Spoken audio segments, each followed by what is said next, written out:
okulinda omwoyo gwa Mese kutuuka wano. Tubeebaza abali mu America, beebale nnyo, beebalire ddala. Okufa kwa Mese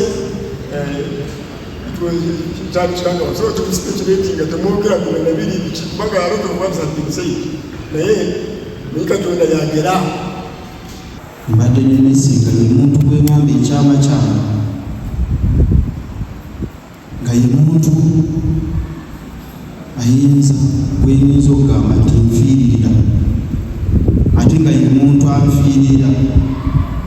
Mu biseera bya COVID nalwalako ng'abantu bonna bali awo bagize Mese yankiri muwaka antwala mutwala. Abantu banti tebalowooza COVID yagamba omuganda wange nja kumufiira. Ekintu kyekimunzijukira naye ebiseerezeewo yeeno kyenyinza okukolera. Nebankumira essimu ekyawo yakumira yali talinawo, n'amwama muganda ansingidde odio yanga odio n'enkamba nasimbula ebuyere zaali mu ssaawa ndowooza nga 3 kituufu nyovuga emmotoka paka Kampala zanatuuka nga 6 kituufu nga nzikutaasa bulamu. Mese abadde mukwano gwange, kitange, buli kimu kye nnina mu bulamu bwange.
Akaseera si kangu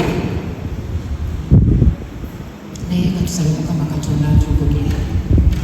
Katwale omukisa guno okwebaza bonna, sijja kumentioninga manya naye neebaza buli omu ayimiriddewo naffe omwezi mulamba n'ennaku ezigwamu okulinda omwoyo gwa Mese kutuuka wano.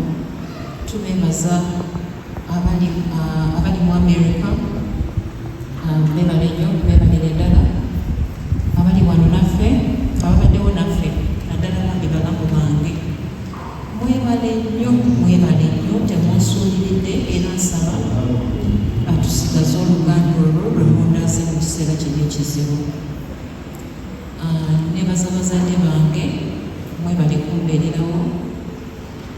Dad abadde ankubira essimu ndowooza like everyday ambuuza oli otya my daughter, naye katusabe Mukama Katonda atugumye. This is my boy, he's called Imperator Carol. Naye manyi Mese abadde agamba nti Dora oli mukazi mugumu, oli mukazi w'amaanyi, era nsuubiza Mese waali wano nti sigenda kulekerera mwana we, nja kukola kyonna ekisoboka okulaba nti omwana ono abeerawo. Mwami Peter Sematimba, weebale nnyo ssebo. Mwami Peter oyo tatera kuyimuka, naye Mwami Peter yaliwo ku mukolo gwaffe. Mwami Peter nga tandabangako naye nagamba Doreen, weebale kubeera mukyala mulungi.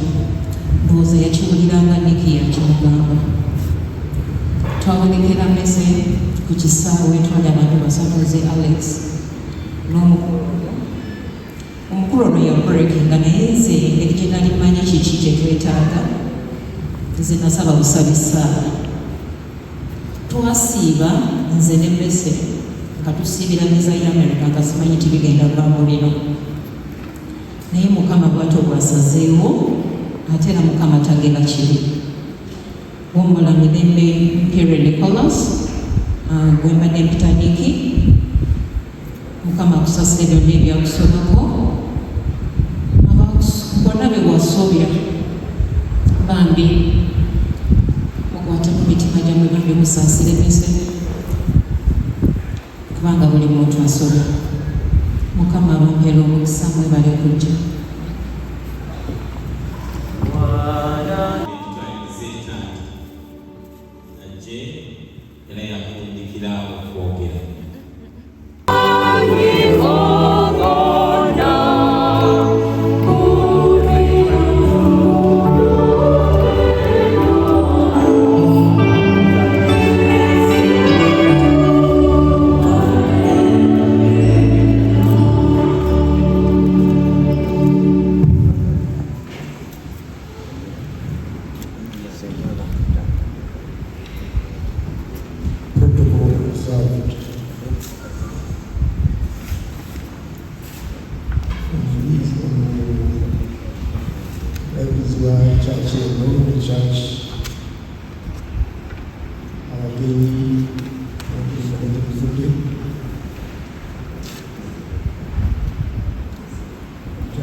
Some tears coming out of this, don't think I'm weak, but I mean, I don't think I have some problem.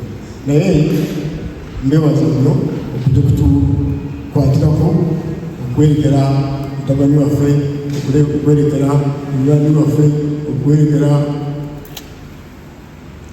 inebwe yipoli mwena mu mitiyo ntandise n'oluyimba olwo kubanga mmanyi Messi mpiyiwe Nicholas brother kujogeddeko life history yenna sijja kugiddamu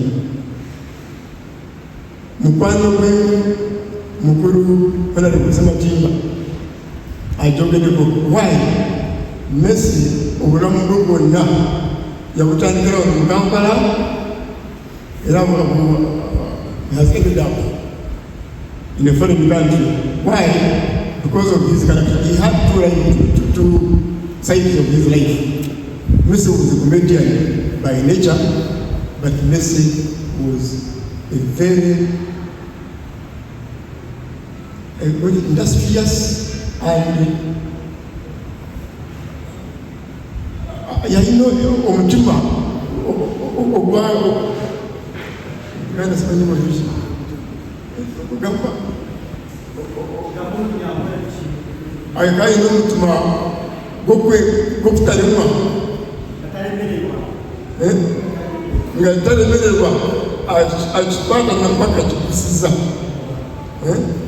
eyo karakita mwamuzinga tibajogereko njagadde kukirabe ate in that comedian life ate ne lavinga yagala nnyo abaana be ne family ye kati naye in that comedian life yayina ensobi yakola era kyensaba tukusana musango naddala yawagala nabo. That's why I started with that song. Tumusimu taliki mulongoofu kumbi nomukutayira ye ndasobola okukola ki okunaazibwa n'omusaayi gwani gwa Yesu nekifuuka walungi. So Messi was so industrious, Messi was so hardworking. Messi yazalimu ono mu Kampala just here in Buganda Hospital kubanga his father whom we live together in the same city yali awangala muno naye bwe yafa in 1980s kati Messi nasigala ne maama we yali akola mu bizinesi ya mu town naye nga tasobola kwebizaawo ne tugenda mu kyalo kati bwe twagenda mu kyalo at P4 Messi wakwati yakulira muno mu kibuga yasanga ekyalo nga kizibalidde yatuddukako n'agenda mu ngeri ye yesanga atewa mu town naye bwe yajja nayifeyo mulala wange atondeddeko he could not sit n'atandika okusoma n'abeera so hard working n'atuka ku stage yakola kijatukako mu gavumenti naye because of that comedian life yesanze ate ng'agenze in foreign country because of that industries because of that omutima gw'okwewaayo atukuze ekyo kyayagala. Unfortunately, he has ended up not fulfilling his dreams. Life has come to an end. No pecho. Mzitwali kinene okugamba tuzo kubasaba nti legacy ya Messi abamu tugiyigireko tubeere nga bavumu kunoonya ekyo kitwagala ate ntusabire kubanga funga we lost omuntu bwe twali tusuubiramu nti agenda kubira obutumu bwetutumu kubanga wabadde atuuse nga bwajja mu kyalo life yakomedi n'agireka ate n'afuuka omwana ogwolaba nti muwombeefu alilavi ng'ayagala bantu ng'ayagala kukola naye ate bweatunoolaga ate life is different era twagala kwebaza bacomedian bannaffe newabbali nga tunyolwa mu mwoyo ate satatime ate tuseka ne tusanyukamu kubanga that is life. So tubasaba omira okusabira nga bongera okwerekana Messi n'okusabira family era njagala nyongere okwongera edoboozi lyange kusiima omwami Ssematiba ngaalianesho oligase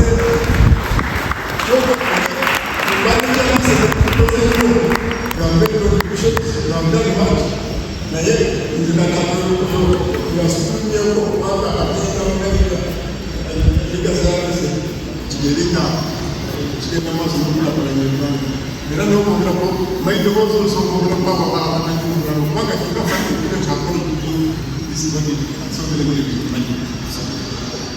naddala waliwo omusajja omukawaddaakotekiromwamuvawala and the other mwami brother Alex Jawogedeko, please pass this message to those people in the diaspora. Thank you so much. Thank you. May God bless you wherever you are and keep that spirit of cooperation and love in your country. Even the embassy that create problem for us, and lastly, I want to thank the church. Banana.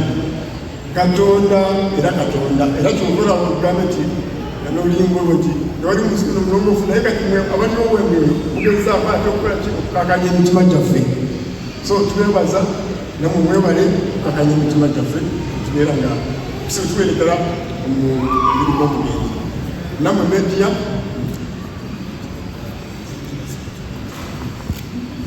namwe media twebaza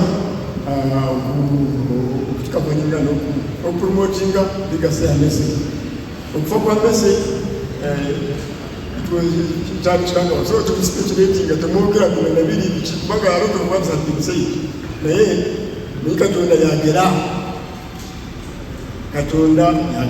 twagala kugamba biki we shall read the medical report oluvannyuma nga tulifunye naye nga tugamba nti Katonda yebale okubakwasa President Messi namwe abaneze wano yebale kubakuba ku mwanya ate mbasaba kubanga twakatandika this is the first day tomorrow we are in another place and a theatre and home mwabasobola please mujje twerekere Messi mirembe mpaka bafu mu kyalo Kampala twongere okutuukiriza ekyo kirooto kye n'ebyo bigambo bingi mwebale nnyo kyaki mwebale Katonda mubeezi waffe Messi amuwe ekiwumulo kyamutegekedde.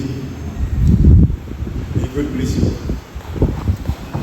Mukama yebazibwe. Twagala okwebaza bannaffe abogezi mwebale nnyo okukwata obudde. Tukwebaza nnyo Honorable Butase Matimba Bakofa gyewadde family. Ojje Mukama odise.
Bannaffe abayimbi bagenda tukulembera mpolampola n'oluyimba lwetwa It's Well nga kuteeka ebimuli ku kasiketi ya munaffe Nicholas era tugenda kutandika n'ekimuli ekya maama Namwandu Mukyala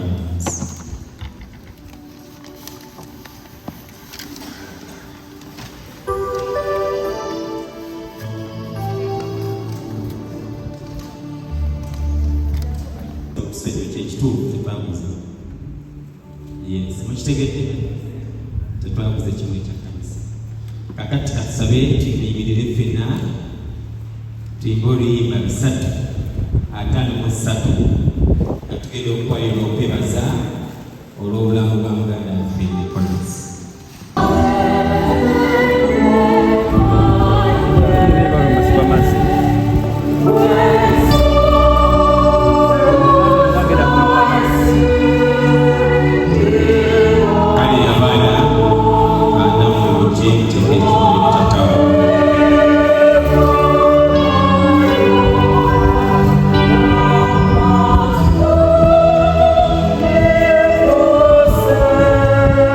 Yeah.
Steve abazadde mugenda kunenyera kwa Steve.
batadde wano netekirina kuteekebwako batadde